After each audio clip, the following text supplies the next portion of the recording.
අපේ රටේ අසිරිය තුලින් මම අදාව ගොඩ දෙනෙක් අහලා නැති දැකලා නැති තැනක් බලන්න. ඒ තමයි කල්මුනේ ප්‍රදේශයේ පිහිටලා තියෙන කඩකර පල්ලිය. ඉතින් ඔයාලට පේනවා ඇති මේ තමයි කල්මුනේ කුඩි ප්‍රදේශයේ පිහිටලා තියෙන කඩකර පල්ලිය. ඉතින් මෙතෙන්ට ගොඩ දෙනෙක් මුස්ලිම් මේ ප්‍රදේශයේ ඉන්න මුස්ලිම් ජනතාව මෙතෙන්ට නිතරම එනවා.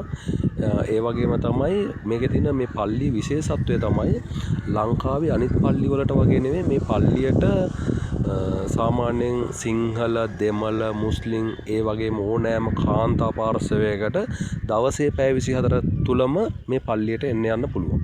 සාමාන්‍යයෙන් අපි ලංකාවේ අපි අහලා තියෙනවා ඕනම පල්ලියකට කාන්තාවන්ට යන්න බෑ වෙනත් ජාතිකයන්ට යන්න බෑ කියලා. නමුත් මේ කල්මුනේ කඩකර පල්ලියට සිංහල දෙමළ මුස්ලිම් කියලා ભેදයක් නැහැ. ඕනම කෙනෙකුට ඒ වගේම කාන්තා පාර්ශවයටත් යන්න පුළුවන්.